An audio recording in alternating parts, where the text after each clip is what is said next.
Quand on a grandi comme moi, à l'époque, à 600 mètres de la frontière à l'ouest, on commence à découvrir différentes espèces d'oiseaux.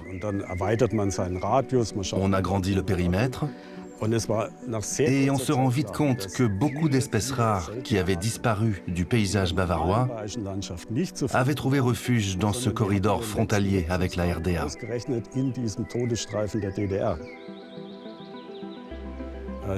Les animaux ne connaissent pas de frontières. La nature non plus ne connaît pas de frontières. C'était la découverte d'une zone en friche inutilisée.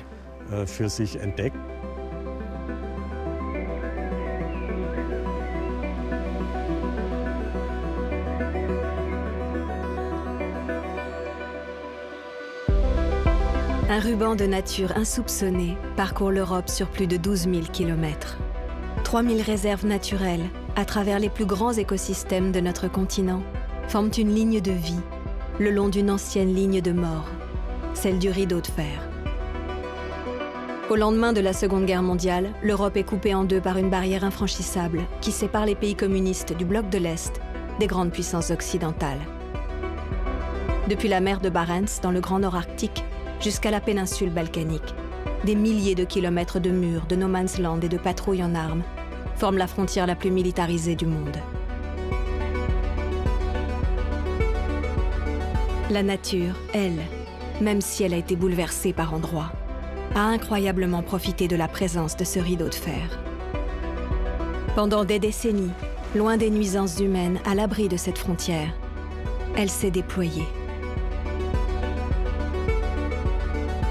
Aujourd'hui, pour protéger ces espaces d'une valeur inestimable, répartis le long de l'ancien mur de fer, des acteurs de la conservation de 24 pays s'unissent dans l'un des plus ambitieux projets de préservation de l'environnement au monde, la ceinture verte européenne.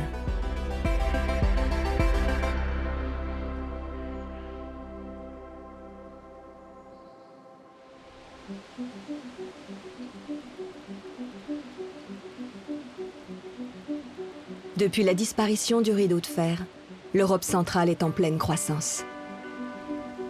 Les infrastructures se développent à toute vitesse.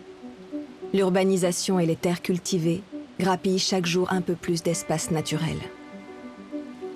La ceinture verte représente dans cette vaste région un corridor de plus de 2500 km. Il s'étend à travers l'Allemagne, la République tchèque, l'Autriche, la Slovaquie, la Hongrie, la Slovénie et la Croatie. Protéger la nature dans une zone densément peuplée est un enjeu majeur pour la biodiversité européenne. Pendant la guerre froide, le couloir de la mort coupait l'Allemagne en deux. D'un côté la RDA et de l'autre la RFA. Au milieu, une vaste zone interdite à toute présence humaine.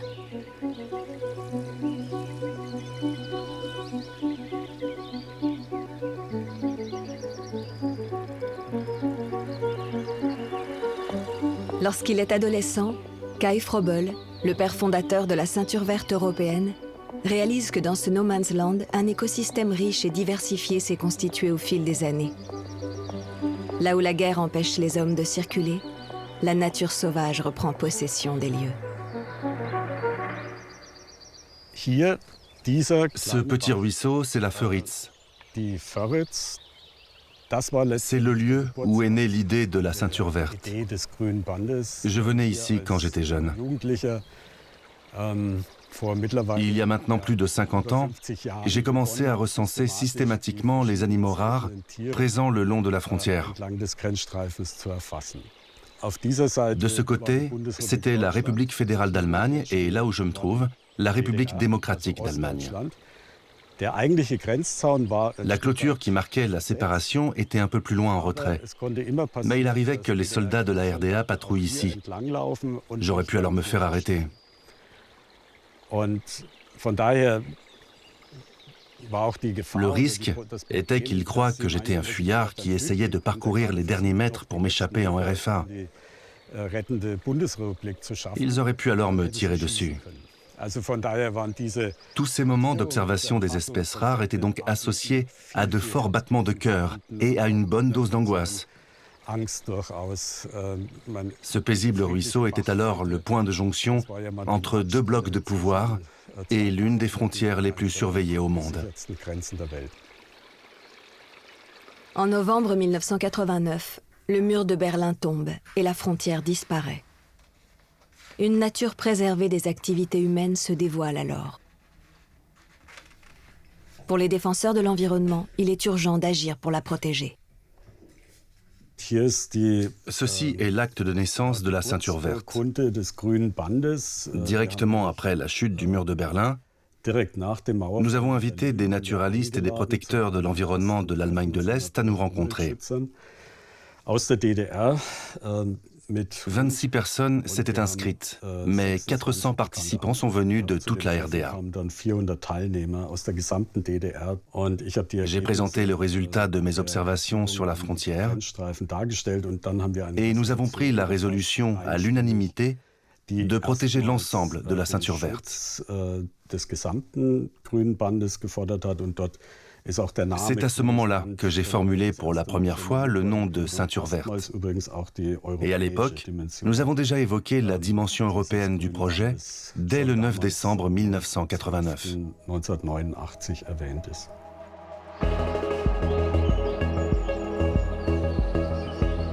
En Europe centrale, la ceinture verte n'est qu'une fine bande de nature qui fait face aux pressions démographiques et agricoles.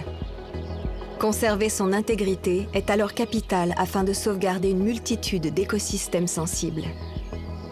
Comme aux abords de la Malch, cette petite rivière dont les méandres dessinent la frontière entre l'Autriche et la République tchèque. J'ai toujours aimé observer et être dans la nature. Plus on en apprend, plus on est récompensé de belles expériences et plus l'attachement à la nature est fort. Joseph Limburger est autrichien. Il collabore depuis la première heure au projet de la ceinture verte. Avec son appareil photo, il traque la bécassine des marais.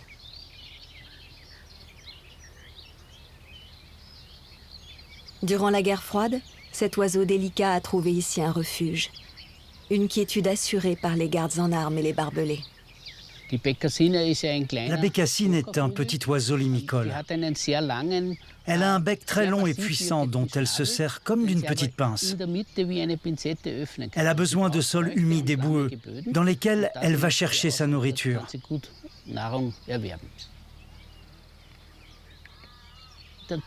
L'état actuel de la bécassine est alarmant. Comme pour beaucoup d'autres oiseaux, elle a disparu dans pratiquement tout le pays. On ne la trouve plus que dans des paysages de landes, ou ici dans les zones humides de la ceinture verte.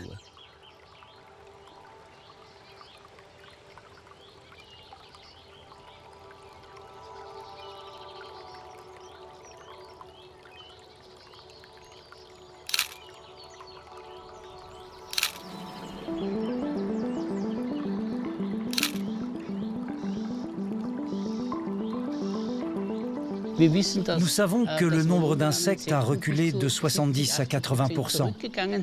Ici, il y a encore des refuges avec assez de nourriture. Les oiseaux choisissent leur territoire de façon à pouvoir élever leurs petits. Si un territoire abrite beaucoup d'oiseaux sur un espace réduit, ça veut dire que le lieu est favorable, qu'il offre assez de vivres. La présence de la bécassine est un indicateur de la bonne santé de ces prairies humides. Et s'il faut les préserver, il faut aussi les entretenir.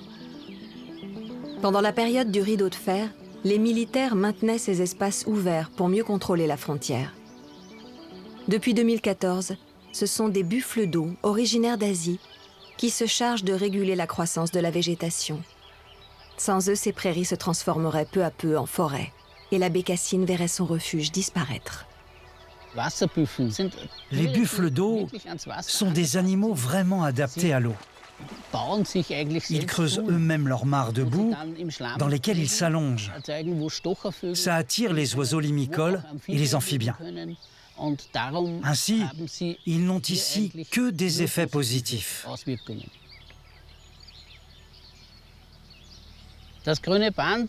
La ceinture verte est selon moi très importante, pour au moins deux raisons.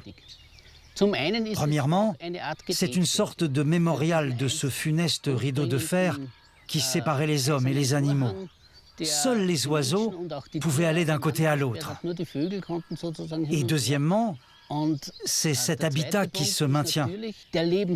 Nous sommes en train de transformer ce corridor, autrefois mortifère, en un véritable ruban de vie à travers l'Europe. C'est pourquoi cet espace est si précieux et il mérite d'être préservé.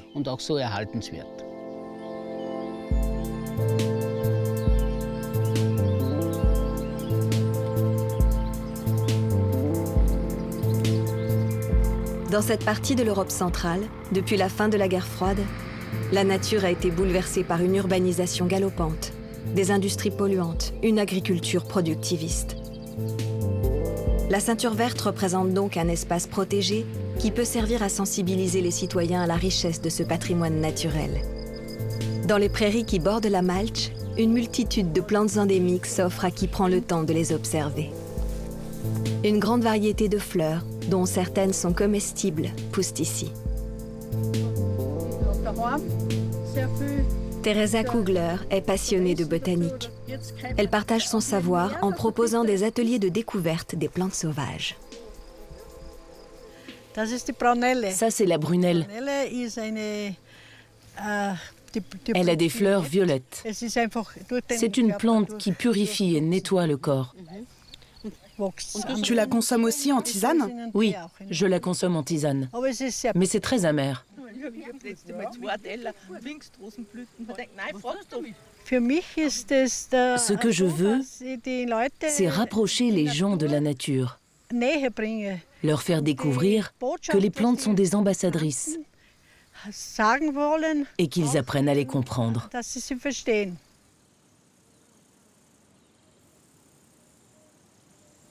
Ça, c'est la reine des prés. Qu'est-ce qu'on fait avec? On l'appelle l'aspirine de la nature. On peut en faire du jus? Oui, tu peux faire un jus et aussi l'utiliser facilement dans la cuisine. Elle a des fleurs blanches qui ont un goût d'amande. Elle pousse dans les endroits humides.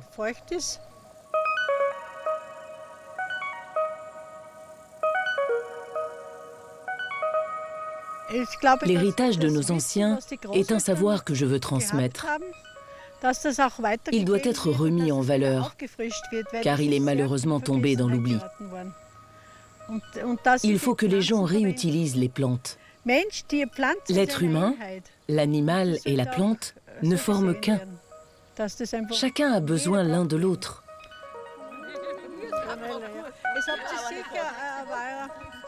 Faire le lien entre l'homme et la nature.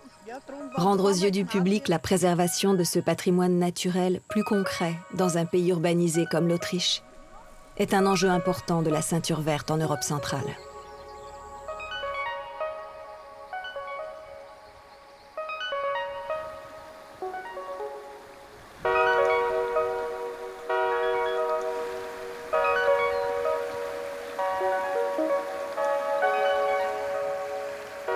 Non loin des prairies fleuries, du côté tchèque de la frontière, un autre enjeu se pose pour la ceinture verte. Inclure la préservation du patrimoine historique qui témoigne de la période du rideau de fer. À la fin de la guerre, autour de l'église s'étendait encore le village de Sedviny. Mais sa proximité avec la frontière lui a été fatale. Pour moi, c'est toujours un passage vers la liberté quand je traverse ce pont. Hubert Reuss est un descendant d'une famille ayant habité Sedviny. Attaché à l'histoire du lieu, il s'est donné comme but de mettre en évidence les vestiges du village et de lui donner une place au sein du projet de la ceinture verte. Durant 400 ans, pendant la monarchie des Habsbourg, la frontière entre la Bohême et l'Autriche était purement administrative. Les gens se mariaient de part et d'autre de la frontière. Ça a été le cas de mon arrière-grand-père qui venait du côté autrichien. Il a repris une épicerie ici que mon grand-père a ensuite reprise à son tour. Juste ici, à côté de l'église, c'était leur maison. C'était en 1913. On peut voir à l'entrée ma grand-mère âgée de 19 ans et mon arrière-grand-père. Le magasin était très central sur la place principale. Le village comptait plus de 105 maisons et cette place était typique, avec de nombreux artisans, une brasserie et des auberges.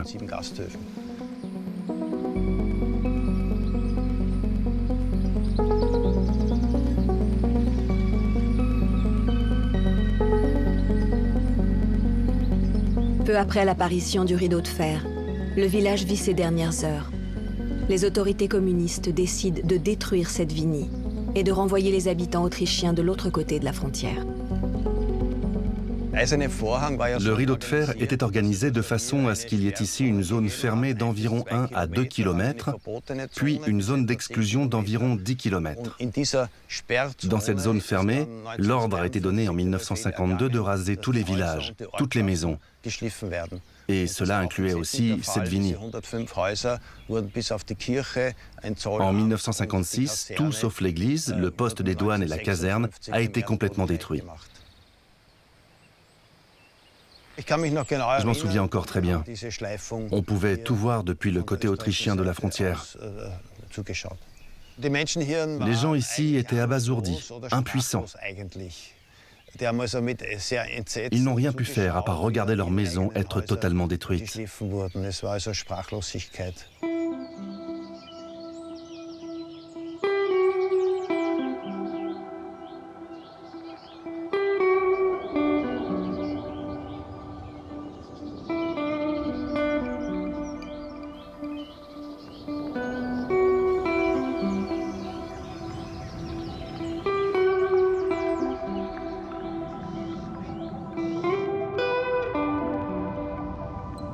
Lors de la chute du rideau de fer, Hubert Reuss se bat pour que cette vinie ne disparaisse pas totalement. Il mène un vaste chantier pour rénover l'église. La bâtisse avait servi de poste de surveillance aux gardes-frontières. Très dégradée, il a fallu de nombreuses années de travaux pour la réhabiliter.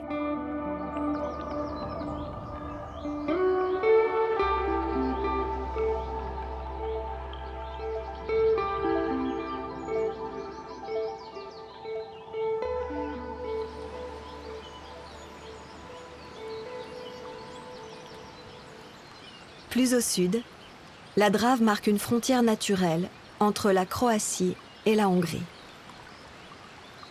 Le rideau de fer occupait ici une frange large de plusieurs dizaines de mètres autour de la rivière. Il épousait le tracé sinueux et changeant de cet affluent du Danube. La Drave semble ainsi avoir été épargnée des activités humaines, mais pas partout.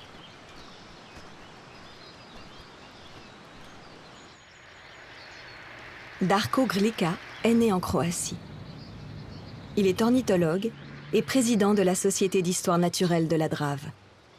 Il vient régulièrement compter et observer les oiseaux le long des berges de sa rivière de cœur. Avec l'effondrement de l'Union soviétique et le retrait de leurs troupes du territoire hongrois, il y a eu beaucoup de changements. Ils ont été principalement positifs, mais pas toujours pour la nature. Elle a commencé à être dévastée. De plus en plus de gens allaient à la rivière. Et le problème avec ce genre de changement soudain est que la nature n'arrive tout simplement pas à suivre.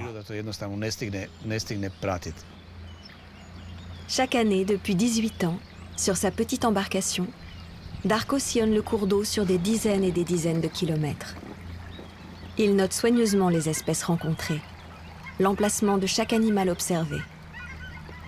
À cette période de l'année, il cherche en particulier l'hirondelle de rivage. Nous arrivons près de la plus grande colonie de la Drave, en Croatie. Mais elle n'est pas qu'en Croatie. Elle s'étend aussi sur la Hongrie. Les oiseaux ne respectent pas les frontières administratives tracées par les hommes.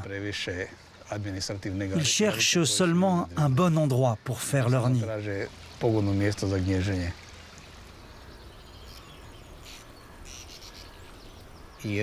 C'est certainement l'espèce qui a le plus souffert de la régulation de la rivière.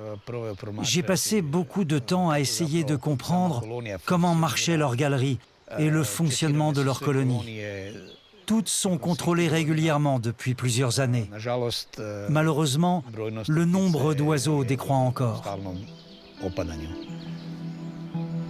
Ici, les hirondelles ont bénéficié pendant longtemps d'une certaine quiétude liée au rideau de fer. Peu de présence humaine sur les berges surveillées. Mais après l'ouverture des frontières, activités de loisirs et industries sont venues perturber ce fragile écosystème. Il a fallu attendre les années 2010 pour que les premières zones de protection soient créées. Les hirondelles retrouvent alors le long de ces rives un parfait habitat pour nidifier, sablonneux et calme. Cet oiseau est assez délicat. Et les endroits où il peut creuser son trou sont peu nombreux.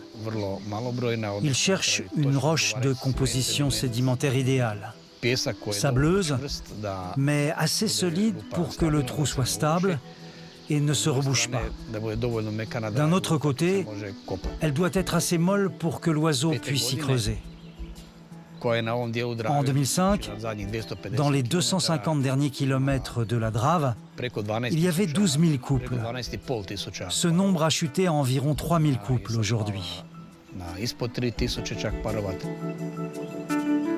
Après la chute du rideau de fer, les espaces sauvages n'ont cessé de se réduire. En amont des colonies d'hirondelles, la rivière a été artificialisée. Des barrages hydroélectriques ont été érigés. Ils modifient sans cesse le niveau d'eau en fonction des besoins énergétiques et retiennent les sédiments. Toute la faune de la rivière est impactée, mais aussi les oiseaux qui en dépendent pour se nourrir. La préservation de la ceinture verte est donc capitale afin que la Drave continue d'accueillir de vastes colonies d'oiseaux le long de ses rives. Les choses mises en place pour la sauvegarde de la ceinture verte, l'ex-rideau de fer, apportent des changements très positifs. C'est évident qu'il est important de conserver ce corridor. Un jour, les gens prendront peut-être conscience de ce qu'ils détruisent, de ce qu'ils perdent. Ils se comporteront différemment. Le premier pas, c'est justement cette ceinture verte. Malheureusement, la situation est déjà assez mauvaise. J'espère que cette tendance ralentira et s'inversera pour le bien de la nature et de tous ses habitants. Car oui, nous sommes seulement une partie de cette nature.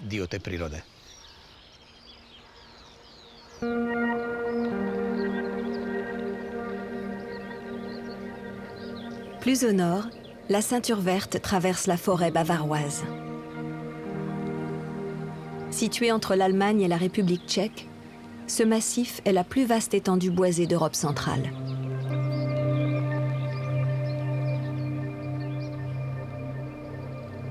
Si le rideau de fer a participé à préserver certains écosystèmes, il en a aussi abîmé.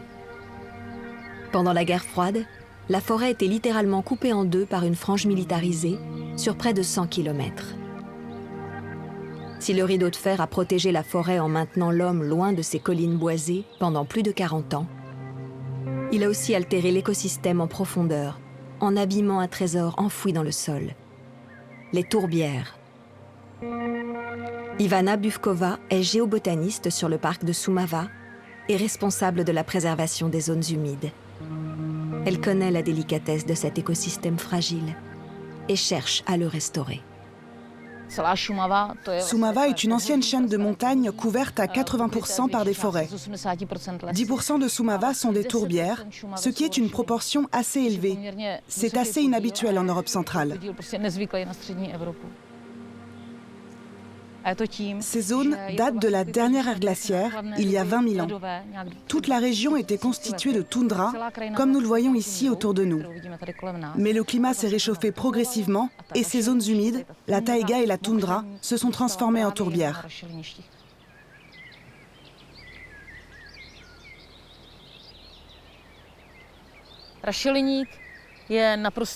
La sphaigne est l'organisme clé des tourbières. C'est une mousse dont dépend la structure même de la tourbière.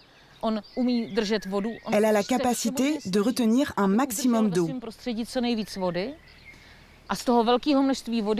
Avec ce mécanisme très efficace, elle arrive à capter le peu de nutriments qui se trouvent autour d'elle.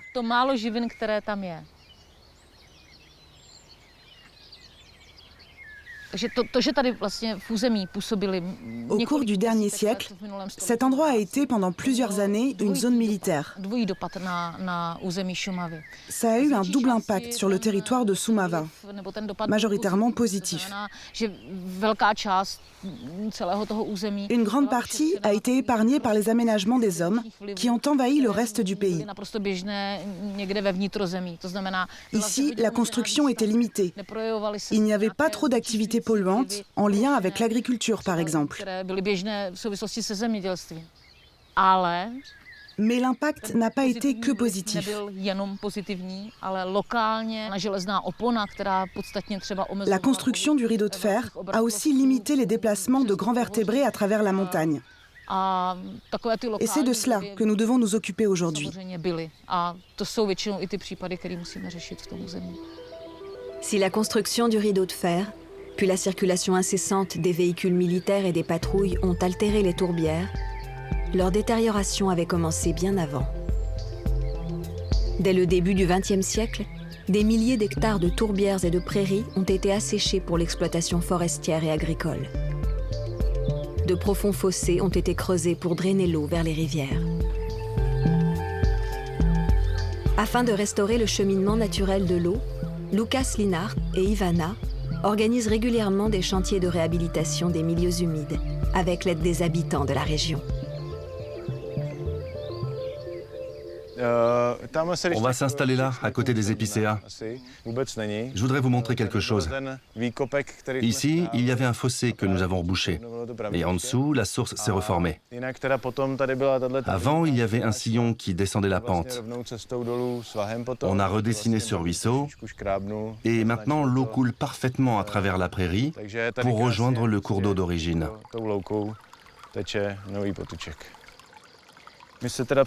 Cette source a un fond limoneux, ce qui veut dire que l'eau peut provoquer une forte érosion. On va essayer de réduire la force de cette eau en y intégrant manuellement des pierres. Parallèlement, là où l'eau érode le sol et risque de creuser à nouveau un sillon, on replante de l'herbe et son déploiement va aider à garder l'eau en surface.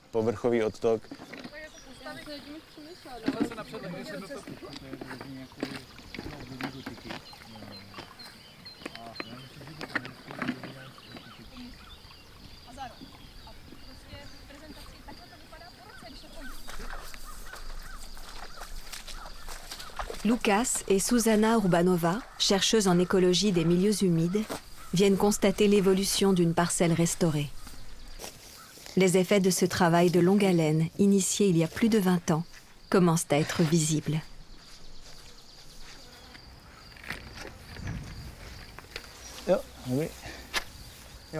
Regarde, on le voit bien ici. Cette sphaigne a un aspect rouillé. Elle n'est pas décomposée, à part la partie supérieure, où l'air l'a un peu dégradée.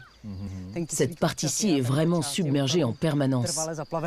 Même dans le trou, il y a de l'eau qui stagne. Ça remonte immédiatement. Et ça peut être dû à la présence d'eau souterraine? Oui, c'est saturé en permanence d'eau souterraine. C'est pour ça que la tourbe est en bon état ici. Quand on les sort, c'est 95% d'eau. Oui, c'est parfait.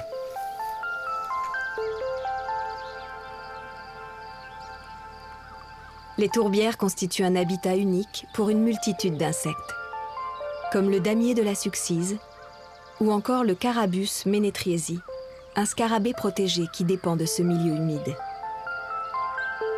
Mais cet écosystème a également un rôle plus vaste.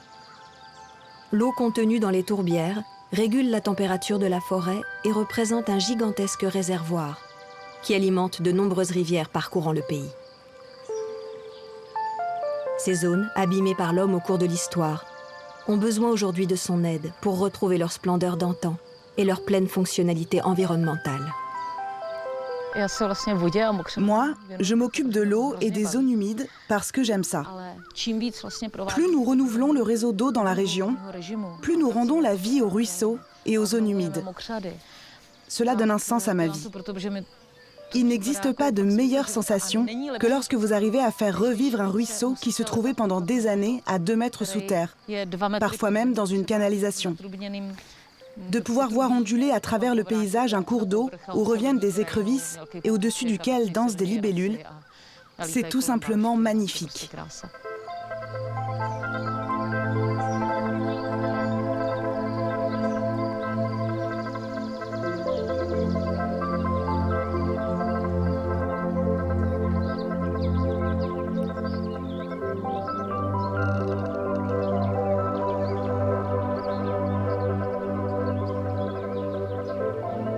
Un autre cours d'eau, la rivière Taja, marque une nouvelle frontière naturelle entre l'Autriche et la République tchèque. Elle s'écoule à travers l'un des massifs rocheux les plus anciens du continent.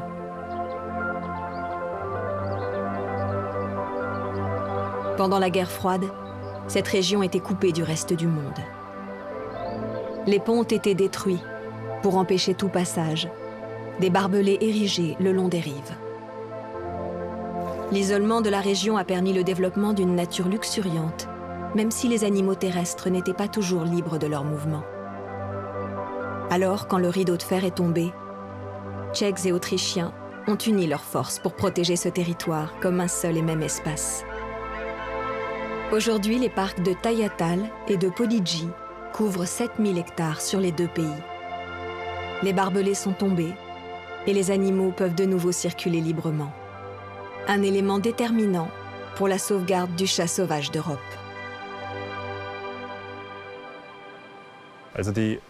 En Autriche, le chat sauvage européen avait disparu depuis des décennies. Ce n'est qu'en 2007, dans les environs du parc national, que l'on a pu prouver pour la première fois son retour. Il y a encore des chats sauvages dans les régions limitrophes de l'Autriche, en Allemagne et en Slovaquie.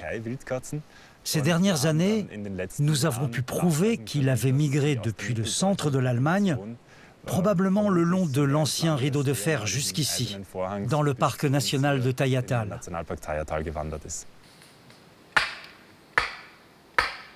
David Freudel est en charge du projet de suivi des chats sauvages dans le parc de Tajatal. Son travail consiste à repérer les traces de leur présence et à mieux comprendre leurs habitudes. À ce jour, 2 de ces félins fantomatiques ont été repérés dans le parc. Les forêts épaisses restées sous cloche durant la guerre froide composent un habitat dense, parfait pour ce chasseur à l'affût. Sensible aux nuisances et à la présence de l'homme, il a trouvé dans cette continuité territoriale les conditions essentielles à sa survie. Nous avons installé plus de 30 poteaux dans le parc.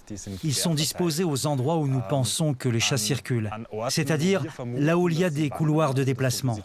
Nous inspectons ces repères toutes les 2 semaines et examinons ces poteaux d'appât à la recherche de poils.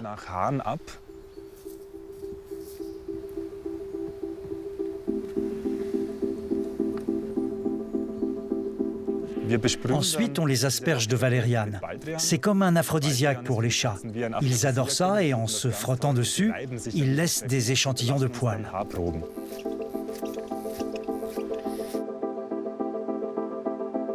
Le chat sauvage européen est l'un des félins les plus complexes à étudier.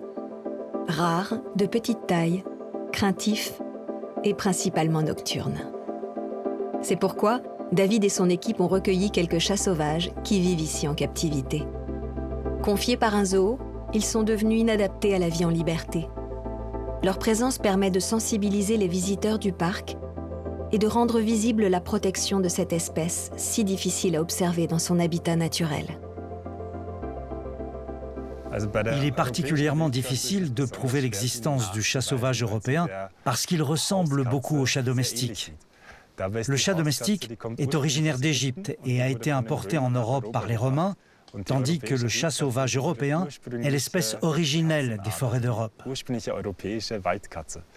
Il est particulièrement difficile de distinguer ces deux espèces. Et il ne suffit pas d'avoir une photo de ce chat prise par un piège photographique. Il faut une preuve génétique pour être sûr qu'il s'agit bien d'un chat sauvage européen et non pas d'un chat domestique.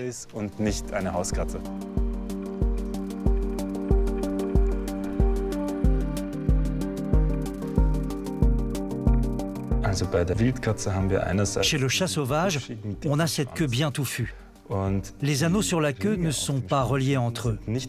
Pour le chat domestique, en général, la ligne dorsale descend jusqu'au bout de la queue, alors que chez le chat sauvage, elle s'arrête sur son dos. David enverra ses échantillons au laboratoire pour une analyse ADN.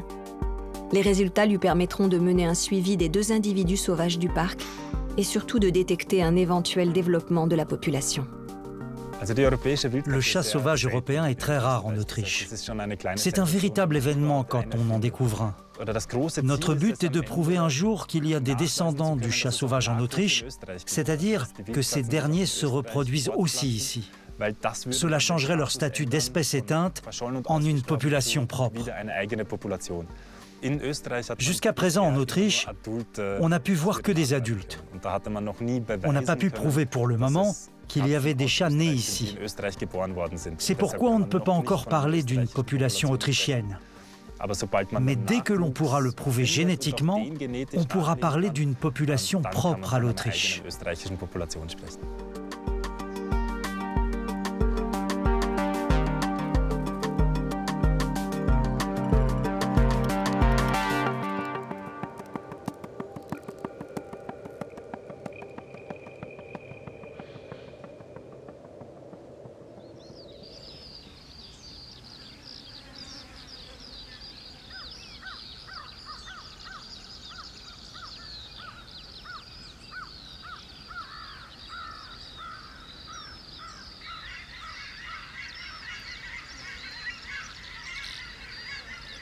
À une centaine de kilomètres au sud-est du parc de Tajatal, la rivière Morava borde des plaines inondables qui marquent la frontière entre l'Autriche, la République tchèque et la Slovaquie. Une région mise sous cloche pendant plus de 40 ans, qui a vu s'épanouir une remarquable biodiversité. Depuis 20 ans, l'association O-Ring suit avec attention les populations d'oiseaux qui, comme ailleurs en Europe, s'effondrent à cause des activités humaines. Régulièrement, un groupe de bénévoles s'installe pour quelques jours dans cette petite station pour une session de bagages menée par Marion Schindlauer, biologiste autrichienne et directrice de l'association. Elle aime se retrouver dans ce petit Éden préservé de l'agriculture intensive. Nous sommes sur la ceinture verte européenne et les oiseaux s'arrêtent ici faire une halte. Ils font le plein d'énergie. C'est comme une station-service. Ils se nourrissent d'insectes et se préparent à la poursuite de leur migration vers l'Afrique.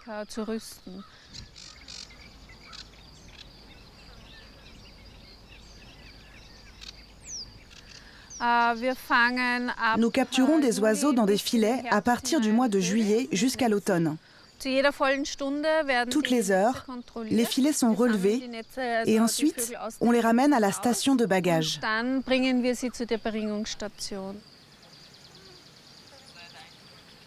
Dans la petite cabane commence alors une observation minutieuse et des manipulations délicates.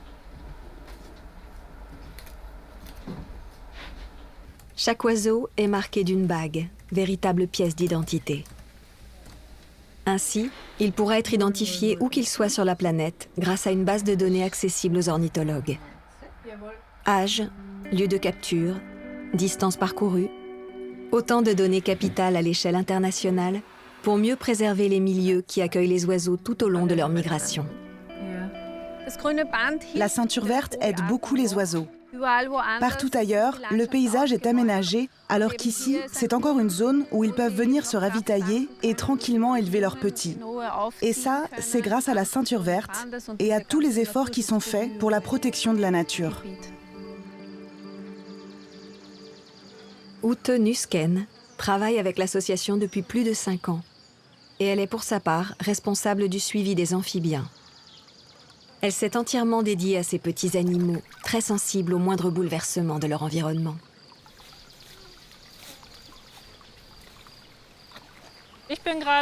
Je suis en train de chercher des amphibiens. Les amphibiens sont les grenouilles, les crapauds, les tritons. Ils passent la plus grande partie de l'été ici, dans ces bassins. Je regarde si je peux repérer leur progéniture.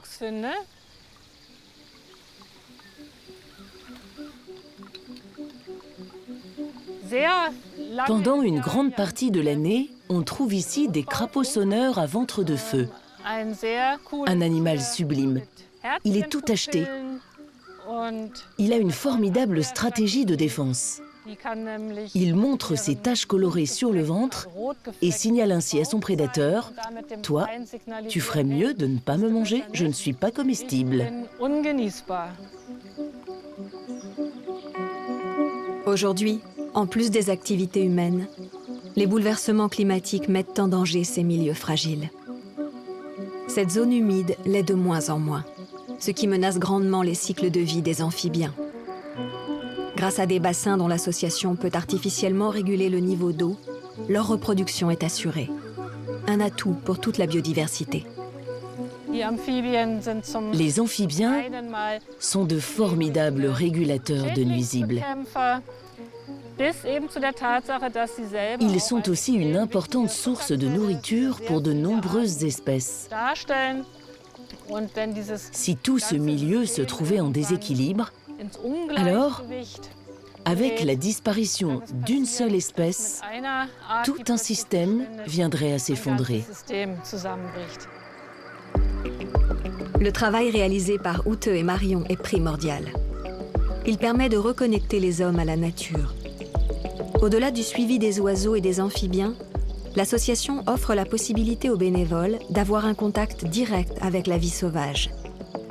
Une expérience qui invite chacun à participer à sa sauvegarde.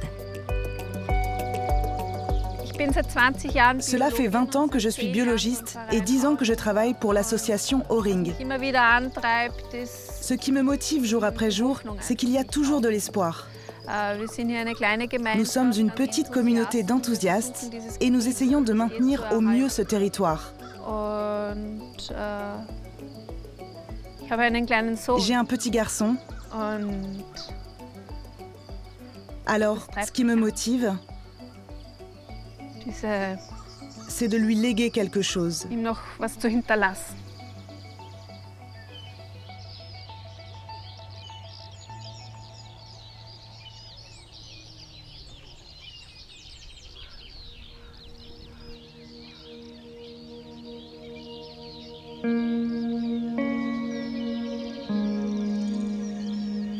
À la chute du mur, les populations de la Grande Outarde se sont effondrées.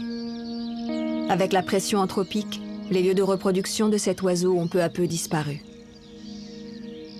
À la croisée des frontières autrichiennes, slovaques et hongroises, entre deux zones agricoles, la ceinture verte offre à la Grande Outarde une aire préservée. Le biologiste autrichien Rainer Raab pilote le projet LIFE pour la Grande Outarde, une initiative soutenue par l'Europe pour la sauvegarde entre ces trois pays de l'oiseau volant le plus lourd du continent. Regardez, on a des femelles avec des petits. Il y a une, deux, trois femelles adultes, et l'une d'elles a un petit. Comme on peut le voir ici, les outardes marchent actuellement sur une surface fraîchement cultivée. Elles adorent manger ça.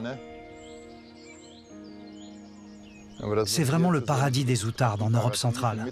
Il n'y a aucun autre endroit qui soit aussi approprié. La raison pour laquelle l'outarde s'y porte aussi bien, c'est précisément cette ceinture verte entre l'Autriche et la Slovaquie, ou l'Autriche et la Hongrie. Ce sont des zones qui ont été peu utilisées pendant des décennies parce que les hommes étaient exclus de cet espace. À l'époque, si elles étaient dérangées, elles n'avaient qu'à voler 100 mètres et elles étaient tranquilles, car les hommes devaient respecter la frontière.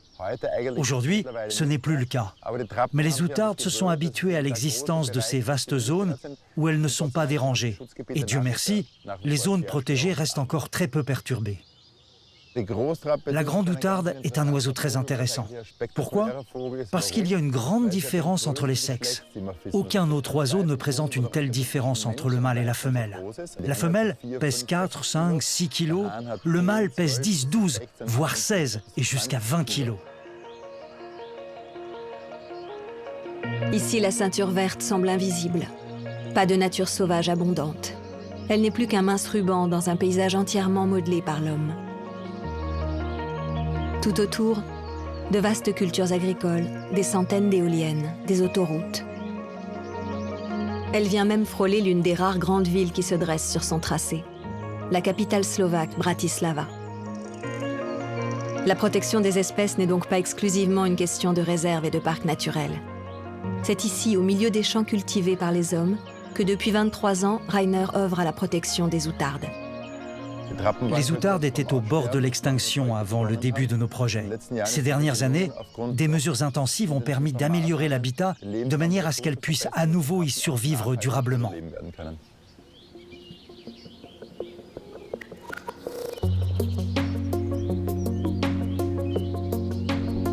Dans cette zone de la ceinture verte, le travail de protection des outardes n'est pas envisageable sans l'aide de tous les usagers du paysage.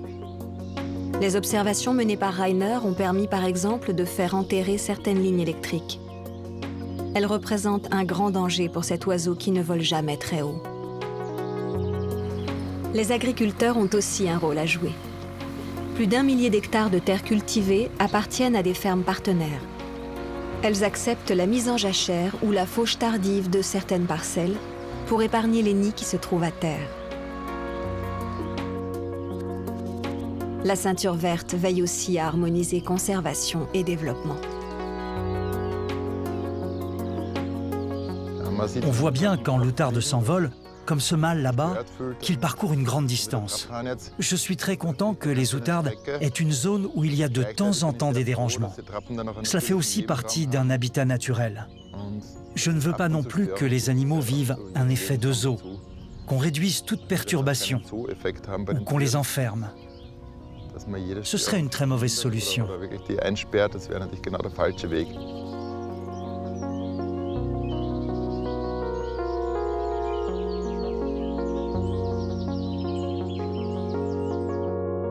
Depuis des années, Rainer récolte et analyse les données d'observation sur le terrain. Certaines outardes sont équipées d'un boîtier GPS, une façon de suivre précisément leurs déplacements. Ce que nous voyons ici, c'est la région frontalière entre l'Autriche, la Hongrie et la Slovaquie. Il y a dans les trois pays de vastes zones protégées. Ce qui est particulier, c'est que si nous regardons maintenant où sont réellement les outardes ces 25 dernières années, on voit bien qu'elles se trouvent surtout dans la zone qui a été désignée zone protégée. Ce que les données d'observation des dernières décennies et les données télémétriques des dernières années nous montrent, c'est que les outardes ne peuvent pas être protégées dans un seul pays. Celles qui sont présentes dans cette zone se retrouvent souvent le même jour en Autriche, en Slovaquie et en Hongrie. Ces trois pays situés le long de la ceinture verte doivent ensemble préserver cette population. C'est notre objectif.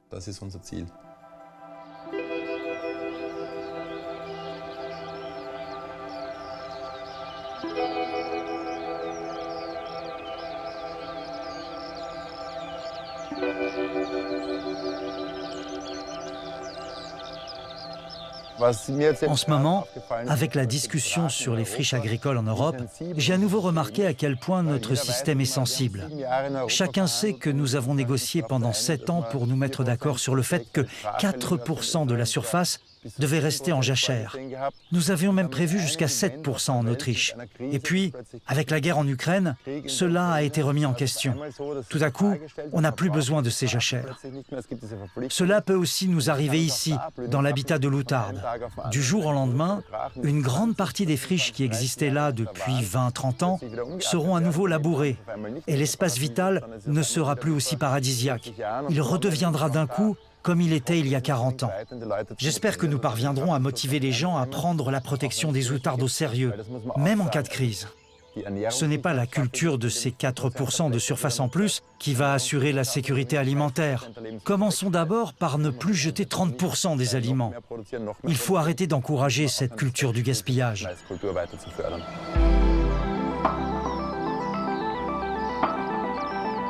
Dès la fin de la guerre froide, grâce à la mobilisation de naturalistes passionnés, ces rubans de nature ont, à plusieurs endroits, bénéficié d'une protection salvatrice. Alors que partout ailleurs, le morcellement des terres s'est fait de plus en plus pressant, les paysages de la ceinture verte sont devenus en Europe centrale les derniers refuges pour d'innombrables espèces menacées. La conservation de ces territoires revêt aujourd'hui une importance capitale. Sur le plan écologique, bien entendu, mais aussi sur celui du symbole. La ceinture verte est en train de redessiner les contours d'une Europe solidaire et positive. La protection de la nature signifie que l'on souhaite protéger tout ce qu'il reste de nature sauvage. On s'engage pour la survie des différentes espèces de plantes et d'animaux. On a cette mission de protéger la nature. Il ne faut pas la considérer comme quelque chose qu'on peut sans cesse dépouiller, mais au contraire, qu'elle fait partie de nous. On a besoin de la protéger. C'est notre qualité de vie qui est en jeu. On se sent alors attiré vers la nature, on veut l'observer et contribuer à sa protection. Et cette motivation est plus forte, et était déjà plus forte à l'époque, que la peur d'être repéré par des soldats de la RDA.